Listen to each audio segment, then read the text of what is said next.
Olá, esse é o canal Paz e Bem, e é com muita alegria que nós estamos aqui com o Rabino Alexandre Leone para dar continuidade ao curso que nós estamos fazendo aqui sobre humanismo judaico contemporâneo.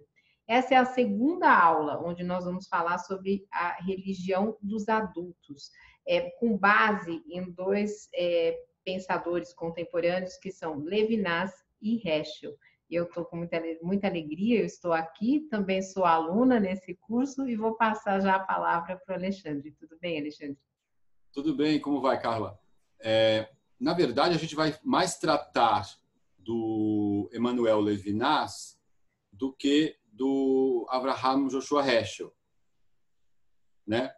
E na primeira aula, o tema foi mais em volta da antropologia de Heschel, né? Das noções de Heschel sobre o humano.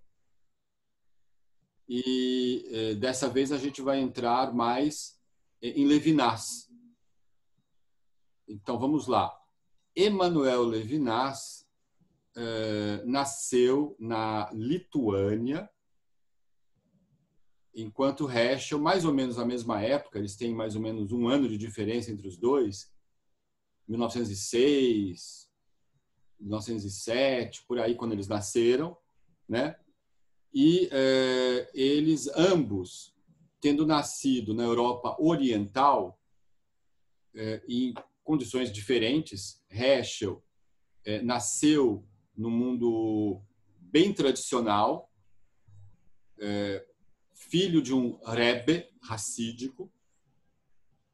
Então, o Heschel ele se vestia até quase que a idade adulta, a maneira tradicional, era descendente, tanto pelo lado da mãe como pelo lado do pai, de líderes do movimento racídico. Até o próprio nome dele, Avraham Joshua Heschel, foi o nome de um rebbe do passado. E ele, em um certo momento da vida, foi desse ambiente para a Alemanha e, em seguida, por conta do nazismo, para os Estados Unidos, onde fez continuou sua carreira universitária como professor e como filósofo, né? Sendo que sua família, praticamente toda, foi exterminada durante o Holocausto. Então, o Holocausto passou a ter um peso muito forte no pensamento hegeliano, mas isso só adendou a um pensamento humanista que ele já tinha de antes, tanto de fontes tradicionais quanto de fontes contemporâneas, porque viveu aquele período, né, Primeira Guerra Mundial, entre guerras. Então isso tudo aumentou muito a sua sensibilidade para essas situações humanas, para a urgência do humano, que é o tema de Heschel, a urgência do humano diante de uma situação, de uma época de contínuo processo de desumanização. Levinas, ele nasceu na Lituânia e tem um paralelismo interessante. Ele não nasce numa família tradicional. Já era uma família que tinha modos como de pequena burguesia.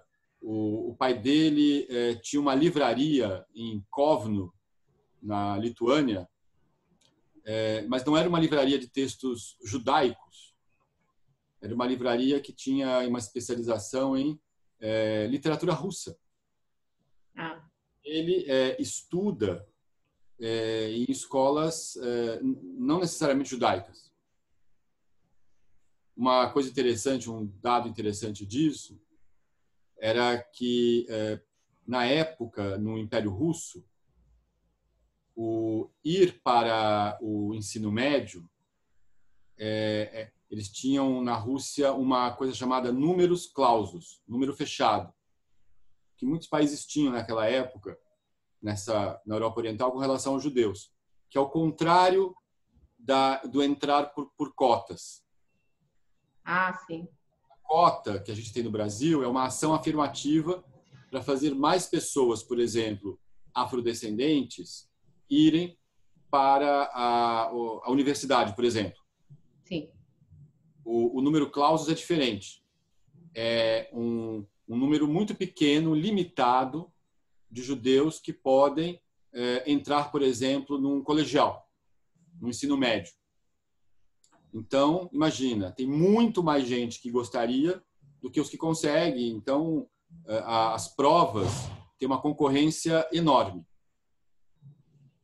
Você sabe que a Dora Encontre, que você conhece, que é minha professora, ela conta que quando ela fez Hochschule na Alemanha, tinha isso que ela, por ser filha de um engenheiro, ela poderia escolher os cursos que ela ia, enquanto a grande maioria não ia, já era direto para algum tipo de curso técnico. Então, não chega a ser nesse aspecto que você está falando, mas é uma escolha, né?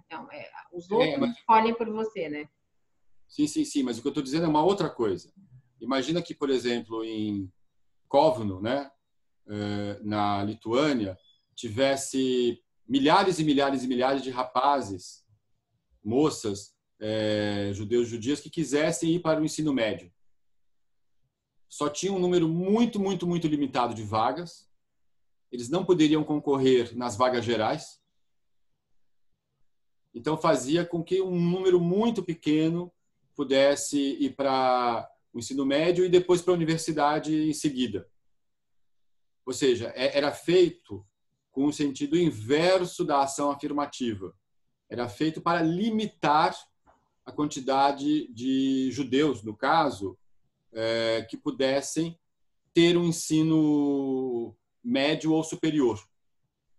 Era feito para barrar e não para apoiar. Era o contrário. Então, olha que coisa interessante. As provas eram, portanto, muito competitivas e Levinas, ele passa nas provas, entra no ginásio russo da época, o ginásio da Rússia czarista. Isso é comemorado pela família. A família comemora bastante, porque significa que ele teria possibilidade de ir para a universidade, mas também mostra que ele era uma pessoa que já se destacava intelectualmente desde a juventude. Com certeza, muitos que não entraram deviam ser muito bons também, mas era uma coisa muito, muito difícil, né? E isso também mostra uma certa opção da família de Levinas por uma vida dentro da sociedade geral e não por uma vida judaica tradicional. Ele conta que ele aprendeu hebraico moderno e não hebraico tradicional, e ele conta na sua biografia, né, quando ele conta sobre a vida dele, ele diz assim, que estudou a Bíblia hebraica, o Velho Testamento cristão, não a maneira tradicional, mas a maneira moderna, como é estudado nas escolas seculares em Israel, ou como é estudado em escolas seculares judias por aí, como um livro cultural, não necessariamente um texto religioso, estudado à luz dos sábios, tá entendendo? Sim. Então ele já tem essa situação. Porém, no meio disso vem a guerra. A família é obrigada a se mudar da cidade, ele tem que sair da escola. Depois, quando volta, aí ele vai terminar fazendo um ginásio judaico, né? E para poder ir para a universidade, imagina todas as situações que aconteceram: Primeira Guerra Mundial, a Revolução Russa, toda aquela situação da Guerra Civil que veio depois, né?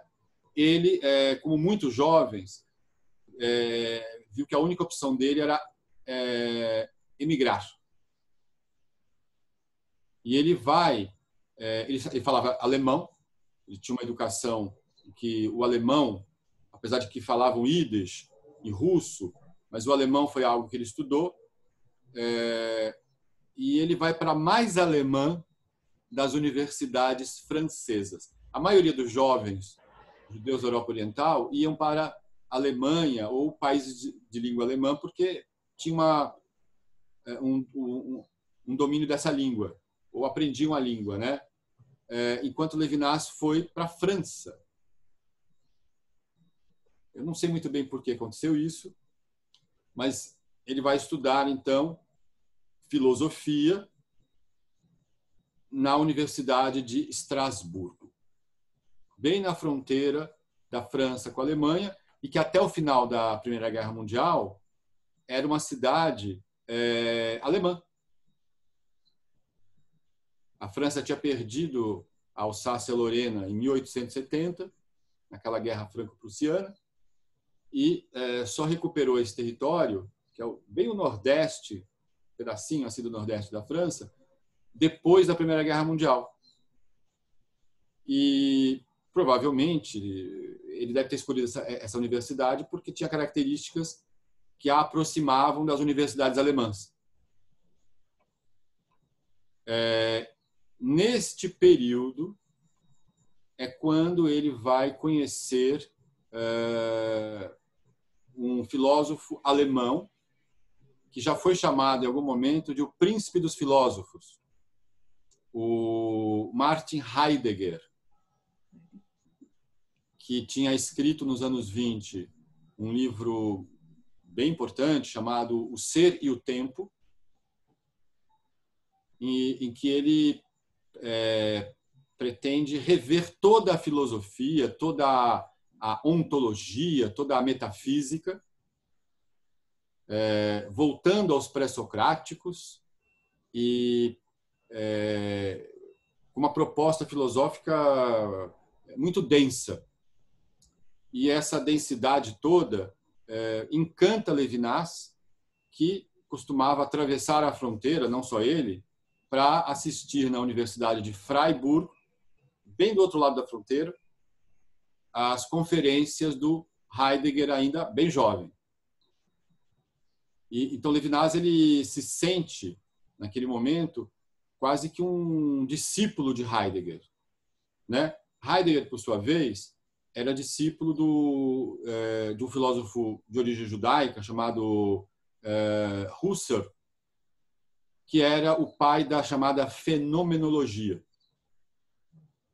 O Ser e o Tempo do Heidegger ele está imbuído desse paradigma da fenomenologia, que é a ideia da consciência, né? De como a consciência lida com o mundo, e para a consciência o que existe são fenômenos, né, na verdade. Então, em Heidegger, o chamado Dasein, o ser aí, né, o ser que está envolto pelo mundo, tudo isso tem são terminologias que em Heidegger têm sentidos muito precisos, né? O mundo é teu contexto. Ele não está falando do mundo no sentido objetivo, ele está falando do mundo no sentido do contexto em que a pessoa está, né?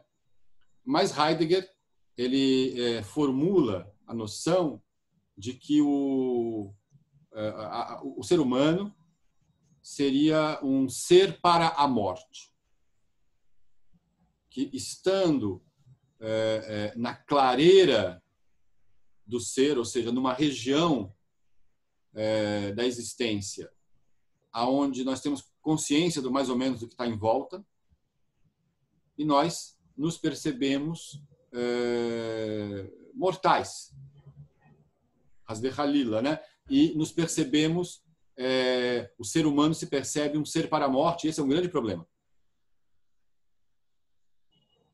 Ele entende isso como um problema ou como uma forma de educação para a morte?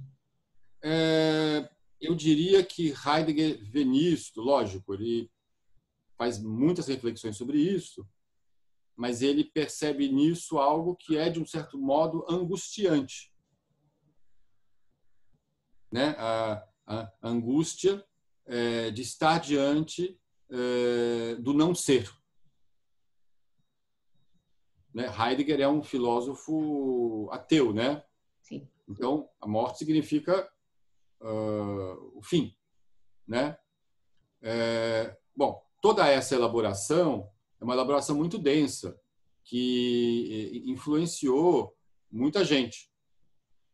Não só o Levinas jovem, mas é interessante, através de um texto que Levinas escreve, terminou influenciando Sartre. Então, a filosofia sartriana, né, o existencialismo, bebe fontes em Heidegger, mas de uma maneira indireta. O próprio Sartre conta que ele foi o texto de Levinas que o levou a desenvolver a sua própria reflexão filosófica.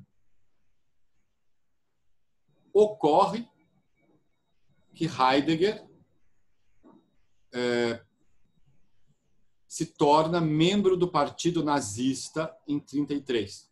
Eu não sei exatamente se foi em 1933, mas ele participa, apoia, não era um qualquer, era um filósofo, um intelectual muito afamado, né, o príncipe dos filósofos, como alguns o chamavam. Ele se torna porta-voz, dando um peso, né, um aval ao nazismo. Como é que o Levinas reage a essa história toda a questão da consciência, né? O filósofo ele é muito aberto, mas deve ser um choque, né? Quando você está estudando um filósofo e de repente você vê isso na história dele, por mais que se tenha abertura. Imagina que para o Levinas isso foi um banho de água fria. Para quem não gosta de banho de água fria. Isso foi um banho de água fria. Né? Eu também. Então, o que acontece? Só para contar mais sobre o Heidegger, Hitler o coloca como reitor da universidade. Porque Heidegger fazia conferências em vários lugares como um representante do Partido Nazista, dando um certo peso intelectual àquilo, né? E Heidegger, durante esse período que ele é reitor da universidade, ele começa a denunciar, a mandar cartas para o ministério, dizendo que esse ou aquele professor era inimigo do regime. Ele expulsa o seu orientador, o seu mestre, Husserl, da universidade. Já estava velho. Ele proíbe Edmund Husserl de sequer ir à biblioteca da universidade. O que eu vi uma vez num documentário que foi devastador para o Husserl. Sim. Porque ele não podia nem ir na biblioteca que ele frequentava o tempo todo. Tirou a fonte, né, do conhecimento dele, né? Show. Foi, como é que eu vou dizer, uma grande maldade. Para dizer de uma maneira mais simples, né? Então, Levinas, aquilo ali, a partir daquele momento, ele rompe com Heidegger. Mas esse rompimento ainda não tinha encontrado um canal de uma produção intelectual disso, que depois vai acontecer. Porque a filosofia de Levinas vai se tornar, isso depois da guerra, que vai realmente... Levinas escreve antes, escreve nos anos 30 algumas coisas, mas a produção dele mais importante veio depois da guerra, né? Em que ele vai ser uma resposta a vários elementos anti-humanos na filosofia de Heidegger. Heidegger, na verdade, depois da guerra, ele é processado, ele passa pelas aquelas comissões de desnazificação, ele é proibido de dar aulas, mas com o tempo, ainda nos anos 50, ele tem um pequeno retorno, e ele até escreve uma chamada Carta sobre o Humanismo, uma coisa assim, né? Mas é uma grande mancha nesse pensador, né? Tem muita gente que, hoje em dia, já há muitas décadas, tenta resgatar Heidegger, porque ele tem um aspecto muito interessante, mas esta mancha não tem como tirar. Sim. Né? Levinas, ele se torna cidadão francês e é mobilizado na Segunda Guerra Mundial. E, como a França capitulou em um mês da invasão nazista, né? Levinas é um daqueles soldados franceses, mais de 1 milhão de soldados franceses, que são levados como prisioneiros para campos, não exatamente campos de concentração ou campos de extermínio, mas para campos de prisioneiros de guerra, inicialmente. Mas mesmo assim, os alemães, melhor dizendo, os nazistas, né, naquele momento, tratavam diferente se o prisioneiro fosse britânico ou francês e se o prisioneiro fosse um prisioneiro soviético, né? Mas mesmo entre os prisioneiros franceses, como tinham tropas africanas e tinham judeus, esses foram tratados não segundo as convenções de Genebra, né? As chamadas convenções sobre prisioneiros de guerra. Então, Levinas ele é forçado a trabalhar. Ele faz trabalhos forçados que não poderia fazer. E tem uma passagem interessante em que ele conta, isso bem o primeiro livro dele, em 47, em que ele conta assim que, ao atravessar, na volta de um dia extenuante de trabalho, ao atravessar uma aldeia e perceber que, para aqueles que estavam ali, eles olhavam aqueles prisioneiros atravessando com o olhar de que fossem coisas, né? Levinas se percebe sendo olhado não como humano, mas como coisa. E ali tem um insight muito interessante sobre um aspecto do pensamento heideggeriano, que é a ideia. Em Heidegger tem uma ideia do instrumento, né? E Levinas se percebe transformado num mero instrumento. Toda a filosofia de Levinas, daí para frente, ela vai ter esse aspecto de se contrapor à filosofia de Heidegger,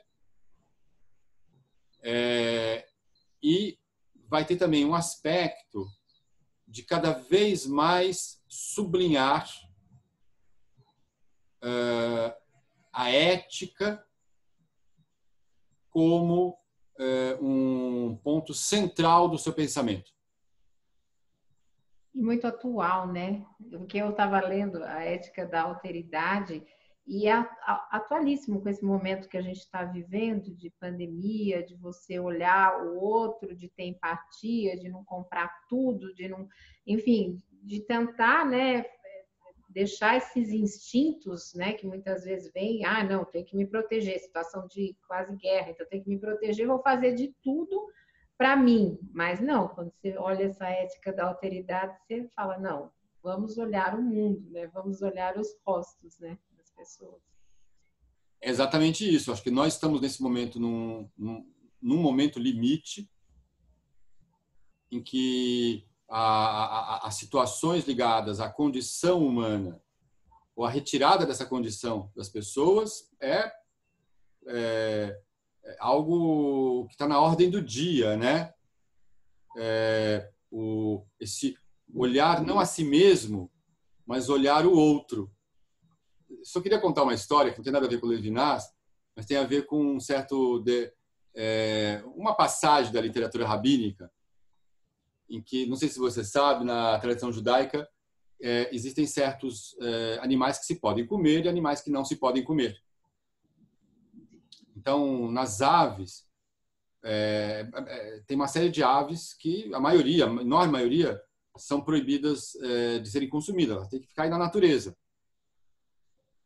E tem uma ave, que é a cegonha, que em hebraico ela é chamada de Hassidah. Hassidah significa a devota, a piedosa.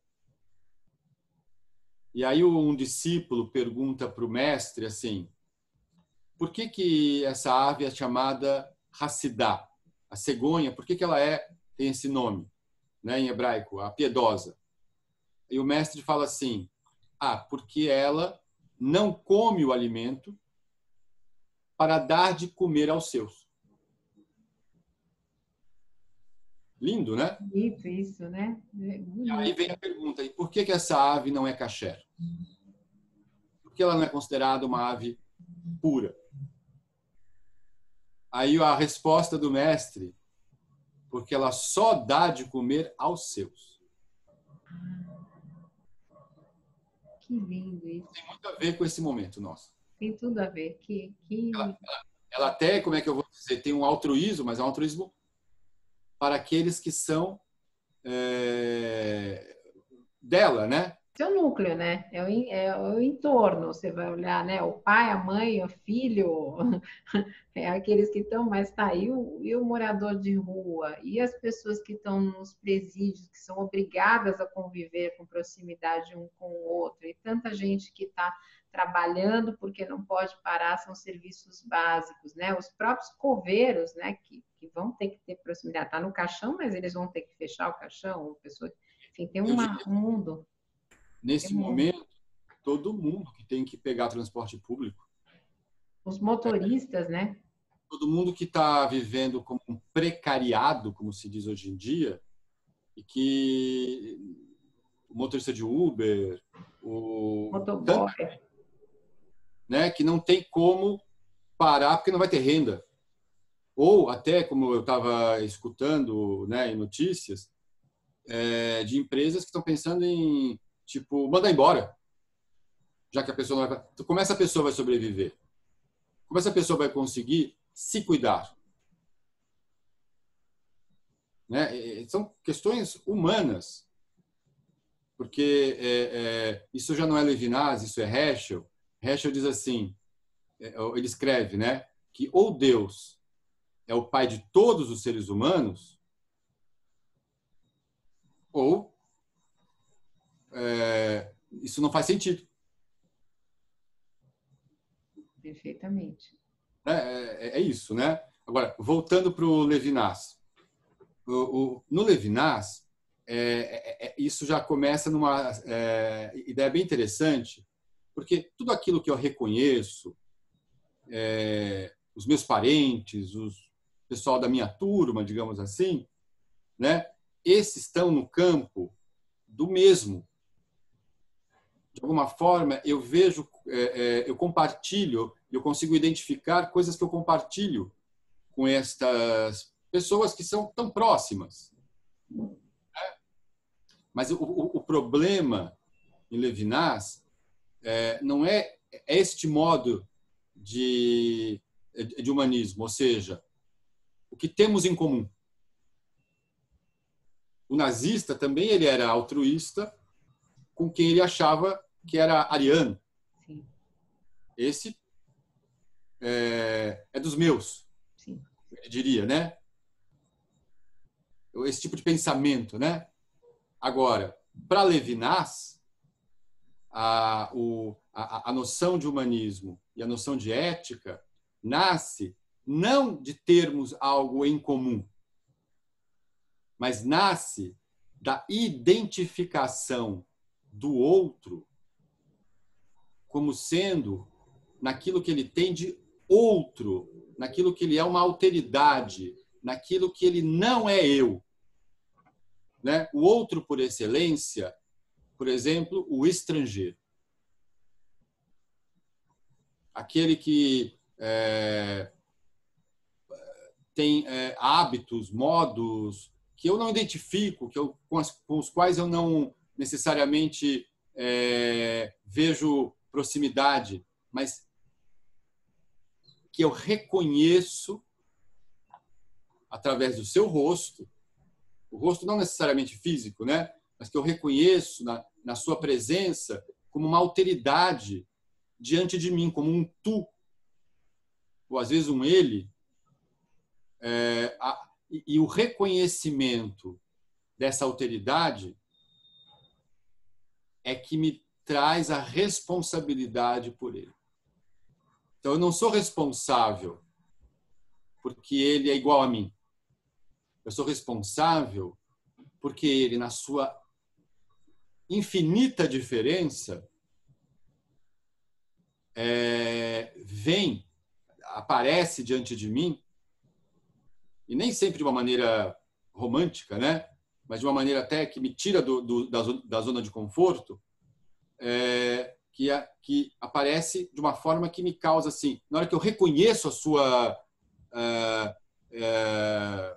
infinito valor, a sua infinita distinção de mim, eu me torno responsável por ele. E reconheço o infinito em mim também. Então, em Levinas isso não é uma questão. Um outro exemplo do pensamento levinasiano, lá quando ele já estava mais idoso, alguém pergunta a ele o seguinte: você fala tanto da responsabilidade do eu pelo outro. E a responsabilidade do outro por mim? A resposta de Levinas: mas isto é problema dele, não meu. Mesmo que ele não reconheça a sua responsabilidade para comigo, eu ainda assim sou responsável por ele. Que está extremamente ligado a esse momento que nós estamos vivendo, né, Alexandre? Quando algumas pessoas não obedecem aí à quarentena, continuam saindo, fazendo outras coisas. Então, assim, quem se colocou na quarentena, quem pôde fazer o que dá para fazer, está sendo responsável com relação ao outro. Mas se o outro não tem o que fazer, né? Não tem como a gente se ligar a isso. A gente está num momento bem complexo, porque muitas pessoas, eu tenho certeza que se houvesse uma ampla campanha de esclarecimento e houvessem medidas para que as pessoas de fato pudessem ficar em casa, ter uma renda, alguma coisa, como estão fazendo em outros países, isso certamente aumentaria as chances de muitas pessoas nesse momento. Então, nem todo mundo que está tendo que pegar transporte público ou que está tendo que lidar com pessoas e público faz isso porque não está consciente. Não, eu digo isso porque eu vejo gente em praia, piscina, academia agora vai fechar, mas eu vejo muita gente assim. Ontem eu vi uma ação até de uma pessoa que foi na praia com alto-falante, um político falando: olha, saiam da praia, né? Então, quem tem condição de sair, agora tem muita gente que não tem. A pessoa que está na praia pode estar por falta de entendimento da situação. Sim. Sim. Mas o grande problema, neste momento, pelo que todo mundo diz no Brasil, é quando nas periferias, Sim. quando os pobres estiverem numa situação de contaminação, aí a coisa vai ficar muito complexa. Sim. Né? A coisa vai ficar muito complexa. Mas voltando a Levinas, desculpa, não é que eu não quero falar desse assunto. Não, desculpe, eu que importante, mas ele tem tantos nuances, né? Muitas vezes uma pessoa que está fazendo coisas, ele está porque é um profissional de saúde, Sim. ou está porque ele não está numa situação que ele não pode sair, porque se ele pudesse fazia. Sim. Eu vi hoje de manhã uma charge, né? Não sei quem era o autor ali, mostrando várias pessoas que têm que trabalhar e tipo assim, como eles também querem ficar em casa, e pessoas que não têm casa. Imagina a devastação. Em situação de rua, sim. Pessoas em situação de... Como se faz nisso? Né? E as pessoas que moram em casas super cheias? Olha como a situação humana nesse momento está, como é que eu vou dizer, numa situação muito limite. Sim, Mas voltando ao Emmanuel Levinas, né?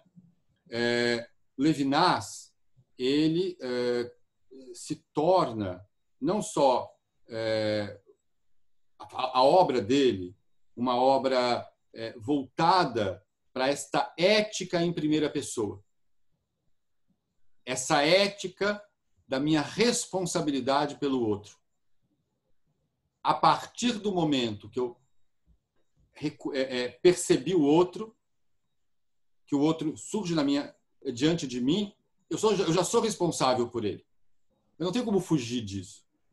A ética levinasiana não é uma ética de regras. Nesse sentido, é uma ética muito mais difícil, porque é uma ética da responsabilidade enorme pelo outro. E aí vem a ideia levinasiana sobre o que é a lei. Né? Na tradição judaica, a lei é, sobretudo, a Torá. Mas Levinas fala da lei em sentido geral. Né? E é tido por aí, por muitos, que a lei vem para nos restringir a liberdade. Eu podia fazer o que eu quisesse e a lei vem e me restringe. Levinas pensa justamente o oposto disso. Porque Levinas está pensando do ponto de vista da ética, né? Dessa ética da responsabilidade em primeira pessoa. E aí o Levinas, ele elabora o seguinte: não, do ponto de vista da ética da responsabilidade, a minha responsabilidade pelo outro e pelos outros me esmagaria. A lei vem para dizer até onde é razoável ir. Nesse sentido, é a lei que instala a liberdade. Que interessante. Não a lei que vem restringir a liberdade. A lei é que instala a liberdade. Porque senão, minha responsabilidade seria tão grande, como em inglês se fala overwhelming, né? E ser além da minha capacidade. Transborda, né? Senão, ia ser algo impossível de se fazer.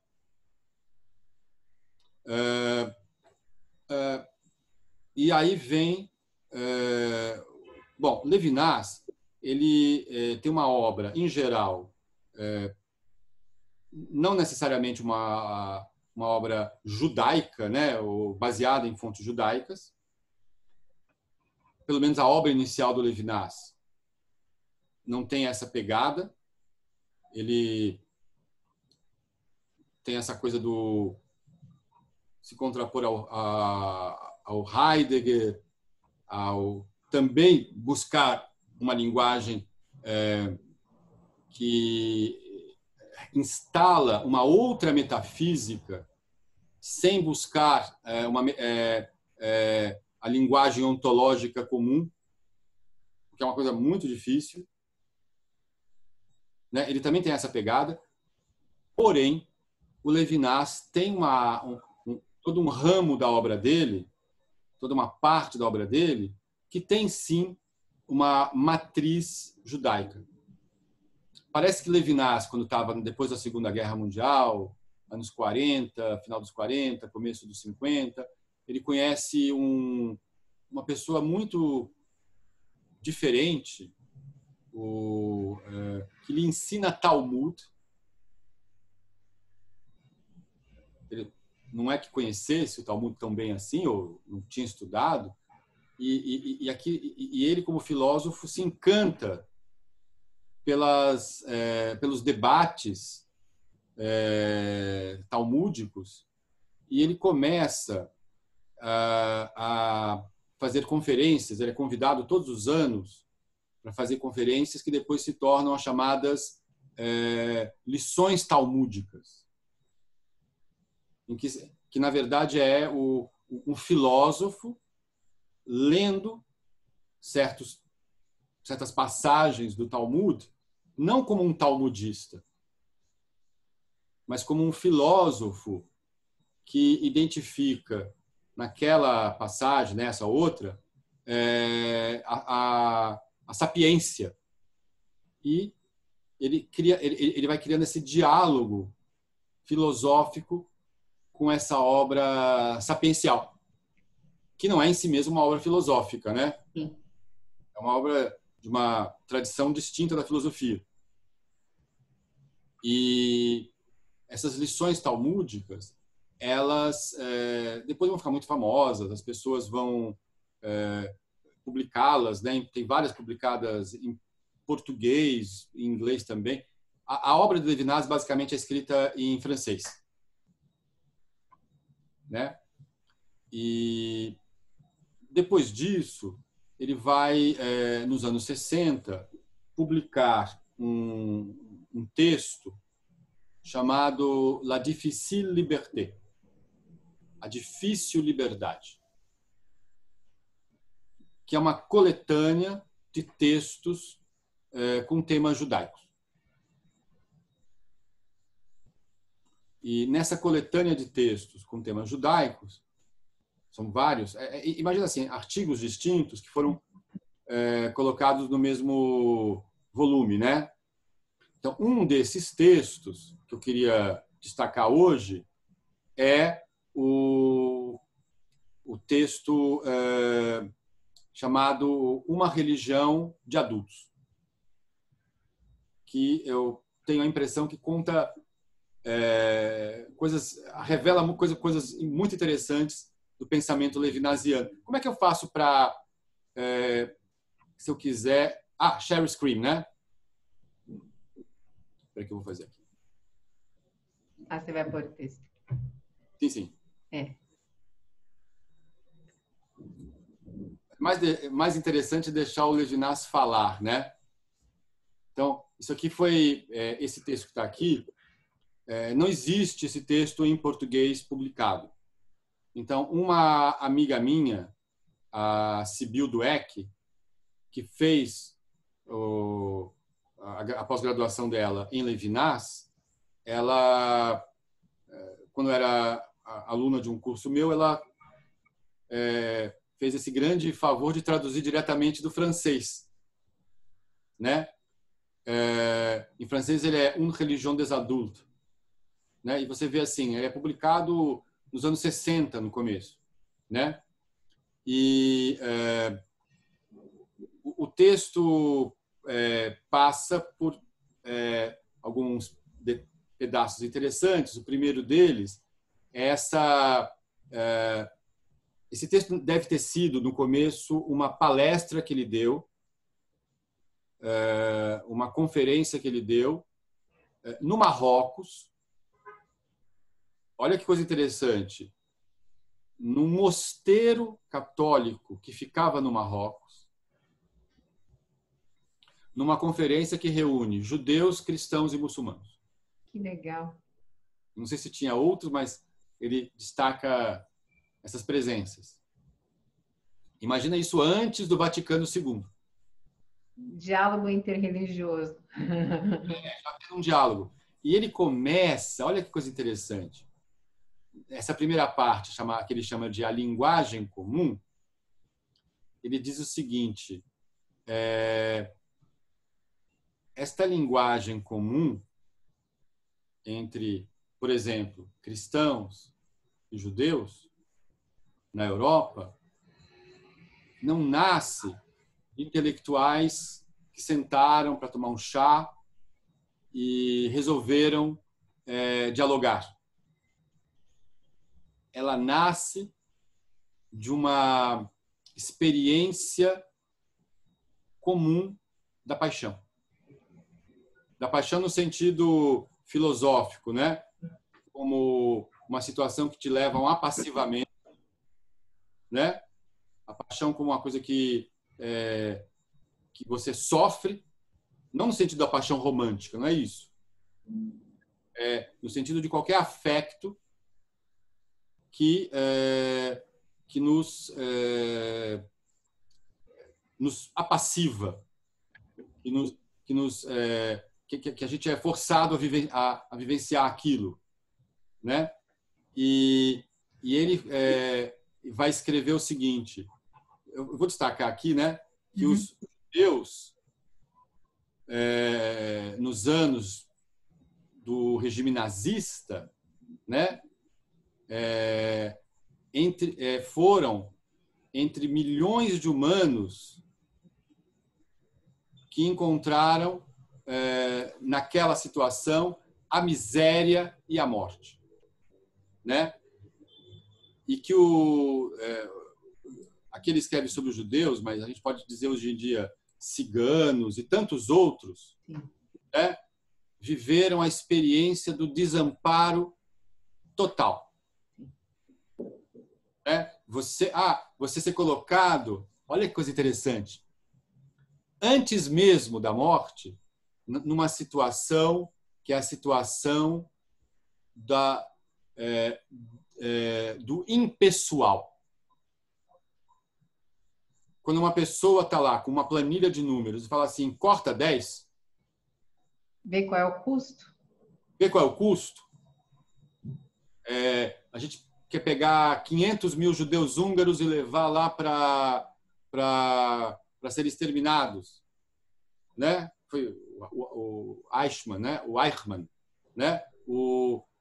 E ele trabalhava no escritório. Sim. Ele simplesmente organizava números de quantos vão, por quantos trens e como fazer para esta produção da morte ficar mais otimizada. Sim. Produtividade. A produtividade, né? Essa situação assim que, segundo Levinas,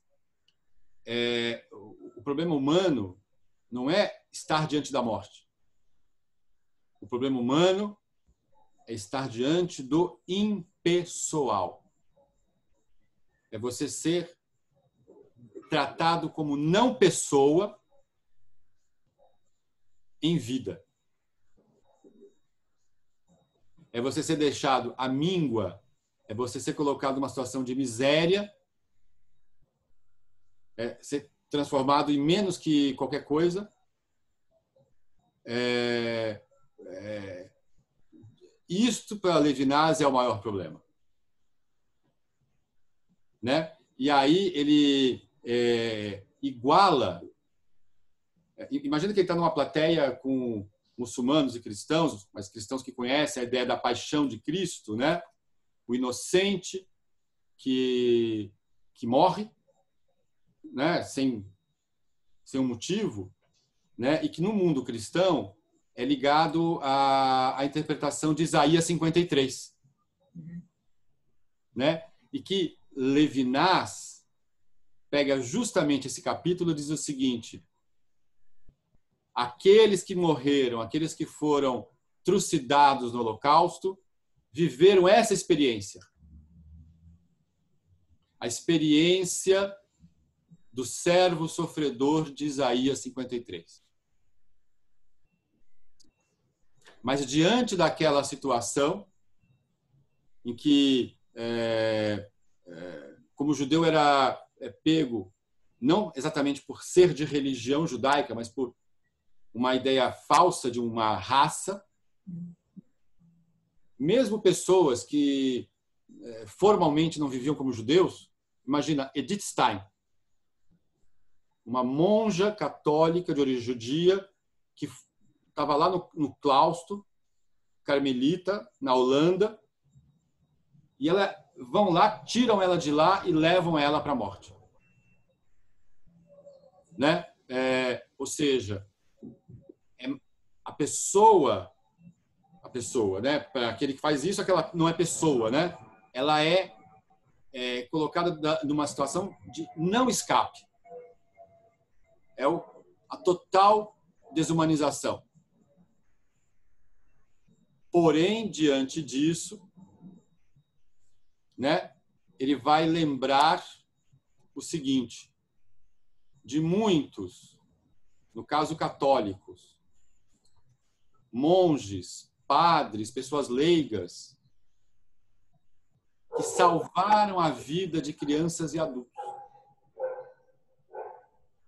Se ele fosse pensar, eu vou cuidar dos meus, não vou me colocar em risco, né? Eles não teriam feito isso. Mas muita gente foi salva por poder se esconder em instituições católicas ou na casa de alguém, né? Que mesmo correndo risco, resolveu fazer isso. E aí ele fala, ele tem uma coisa emocionante, ele conta a própria família de Levinas foi acolhida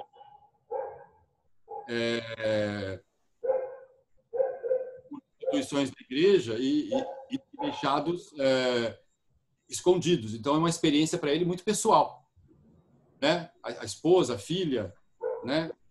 Enquanto ele estava lá como prisioneiro.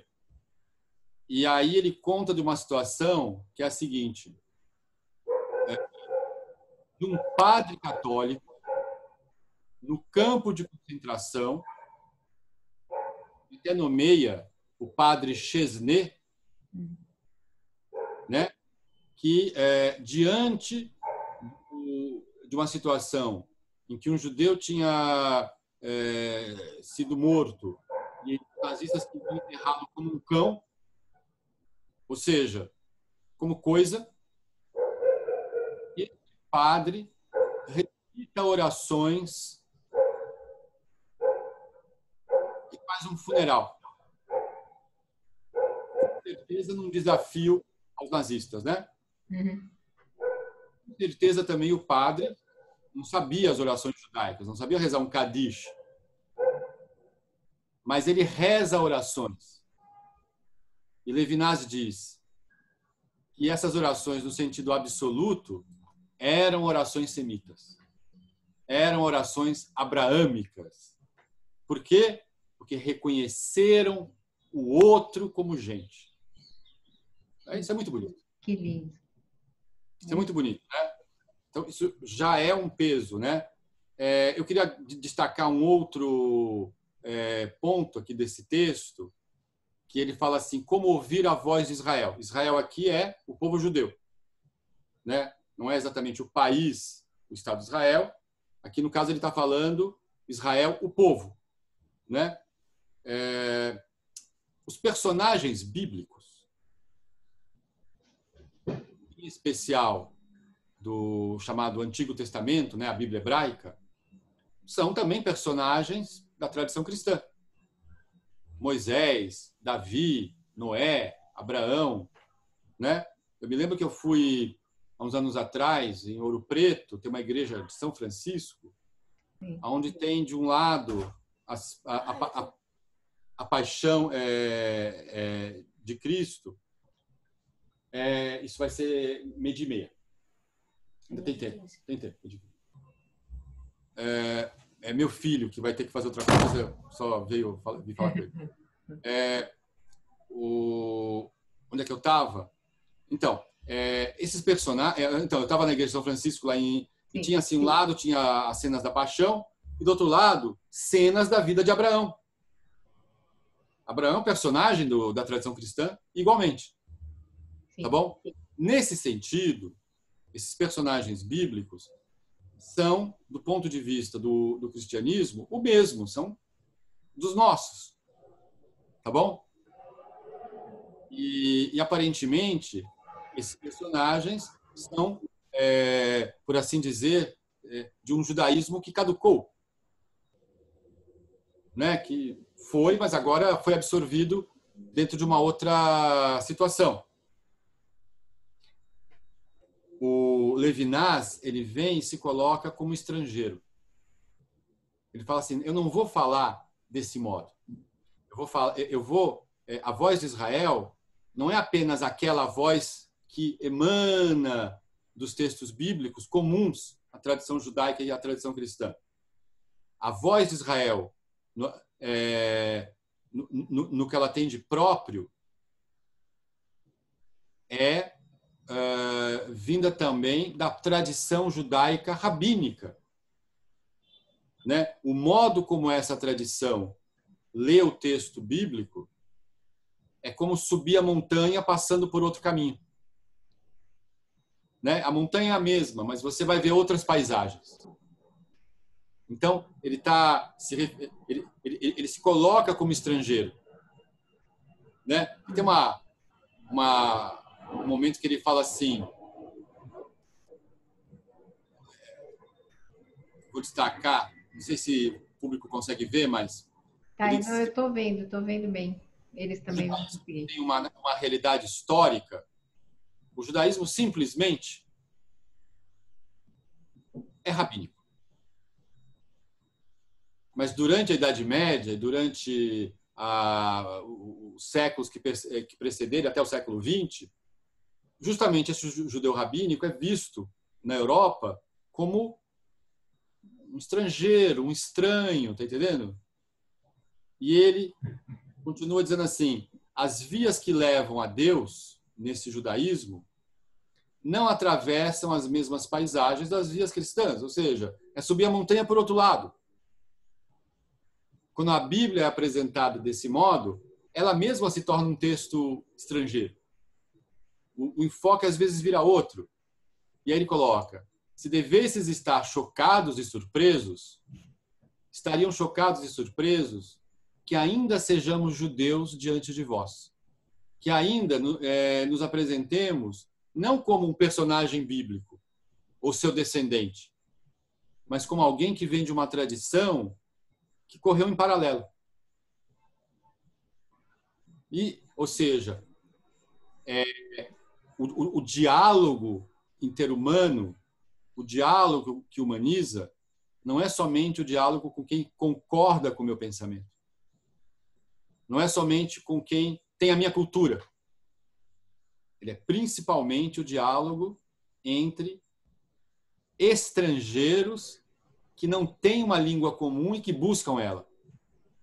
E no caso, nesse texto que é anterior ao Vaticano II, ele diz o seguinte, essa linguagem comum nasceu do sofrimento comum.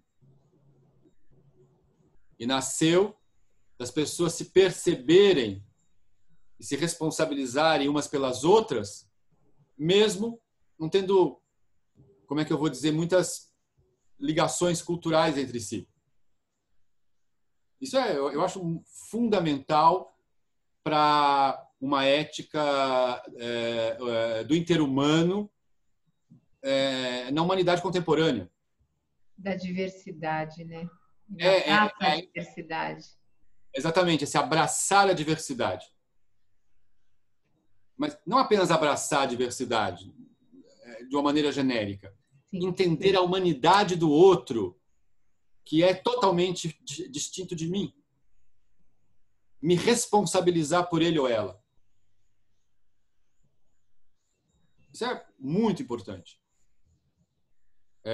Não sei se nosso tempo está acabando. Eu esqueci de marcar, Alexandre. Pode ir aí que você. Eu acho que você tem aí um tempo também que eu ouvi você falando aí com seu filho, então fica à vontade, a hora que você achar que tem que encerrar. Eu só vou continuar aqui. Eu estou pegando um texto, porque esse texto é muito denso. Sim. Eu achei um texto muito importante, né? A terceira parte do texto ele fala assim, entusiasmo ou maioridade religiosa. Lembra, o título do texto é Uma Religião dos Adultos. E aí, quando ele vai falar do entusiasmo, o Levinas vai se remeter a uma noção que aparece lá em Rudolf Otto, né? No texto de Otto, em que ele fala sobre o luminoso, né? Esta energia, esta experiência de ser tomado por um entusiasmo, né? Entusiasmo significa Deus em mim, né? Essa experiência de ser tomado por uma força maior. E ele diz o seguinte, olha, o judaísmo tal como Levinas o entende. Porque o judaísmo também tem experiências do luminoso, experiências do entusiasmo, tá bom? Mas o judaísmo,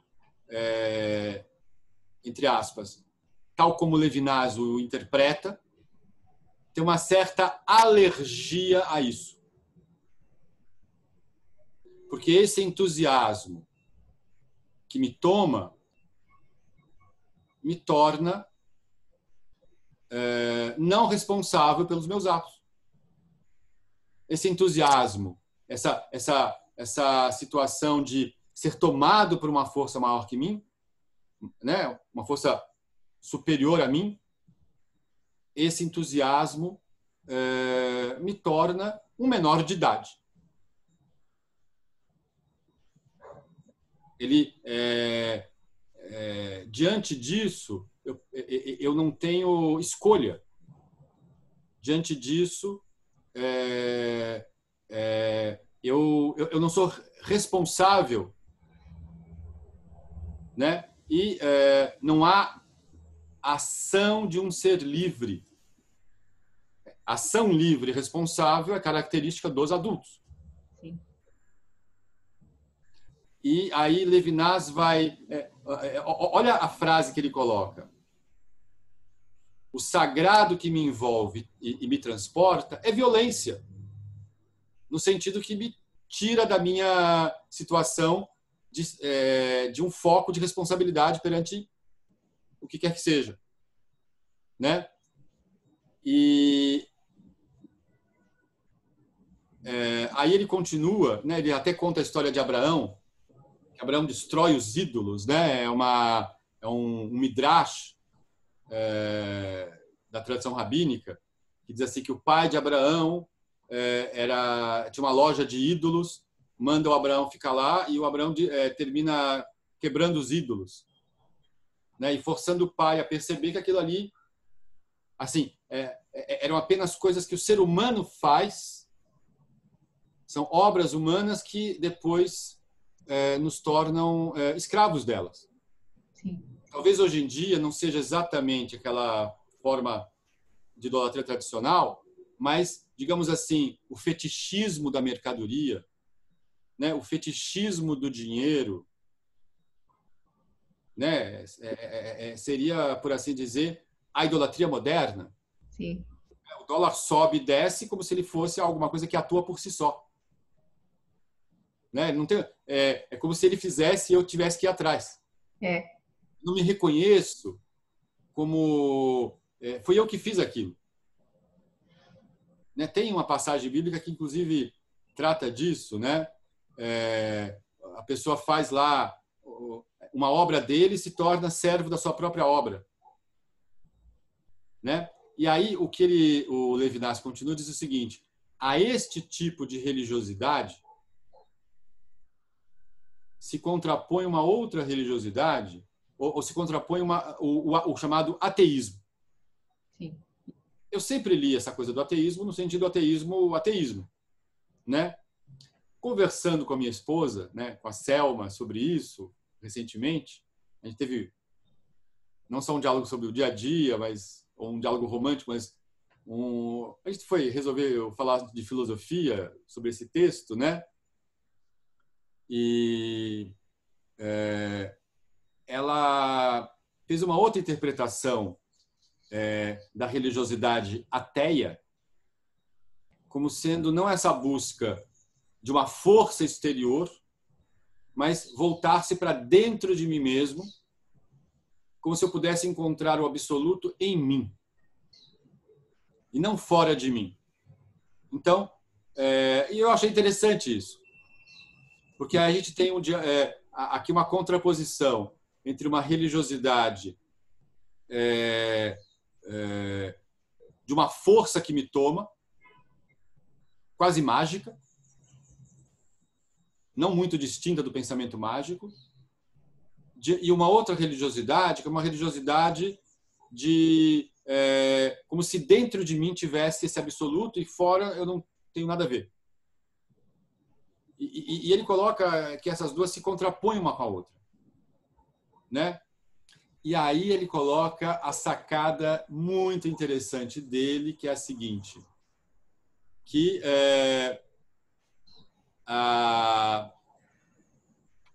o monoteísmo, tal como ele o lê, e aqui não é exatamente o monoteísmo judaico, o monoteísmo, as religiões abraâmicas, né? Aquele, nem isso ele fala o monoteísmo. Ele é a superação dessa dicotomia. Em que sentido que ele é a superação dessa dicotomia? Porque o monoteísmo afirma, por um lado, uma exterioridade, uma transcendência, né? Porém,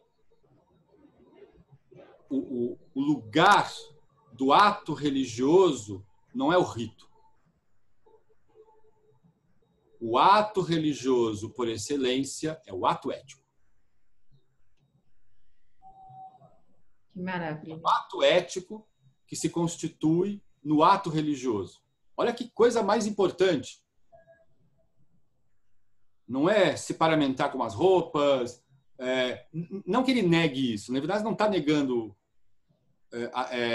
que isso tenha sentido.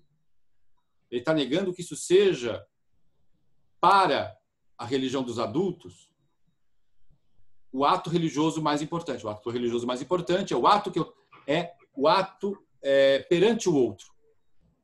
E lembrando que em Levinas ele faz uma distinção interessante.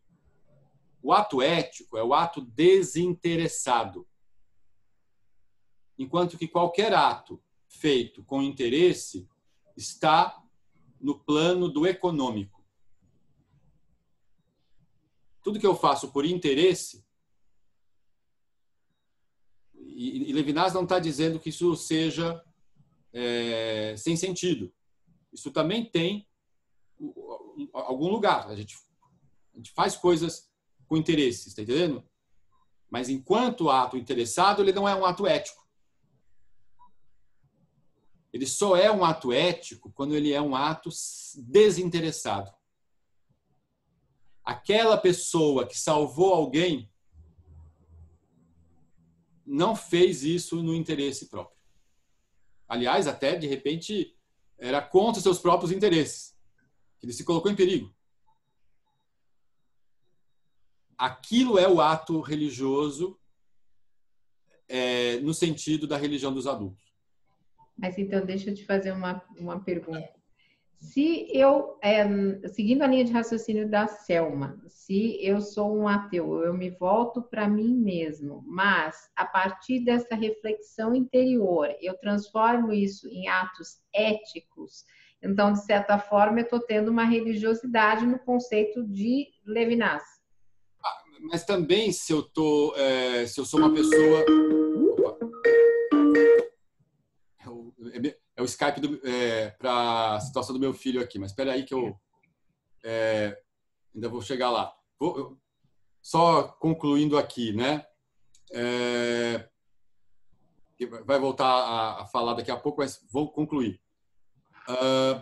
Também uma pessoa pode ser uma pessoa totalmente ligada ao ritual e isso levar ele ou ela a atos éticos. Totalmente.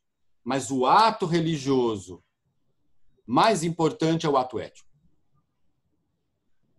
Essa é a questão. Nesse sentido, a religião dos adultos não é a negação ou de uma ou da outra.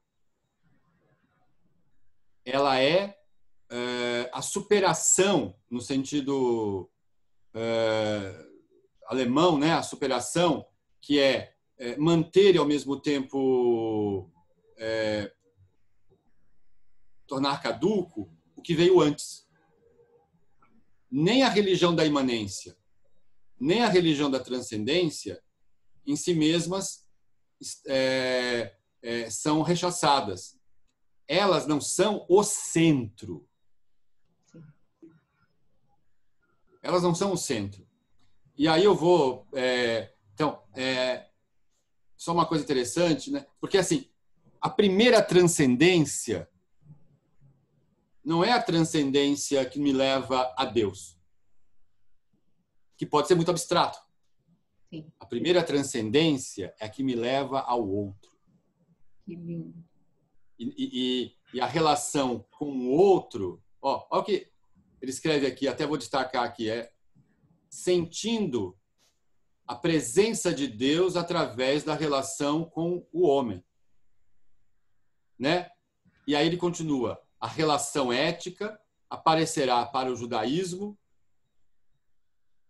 como relação excepcional.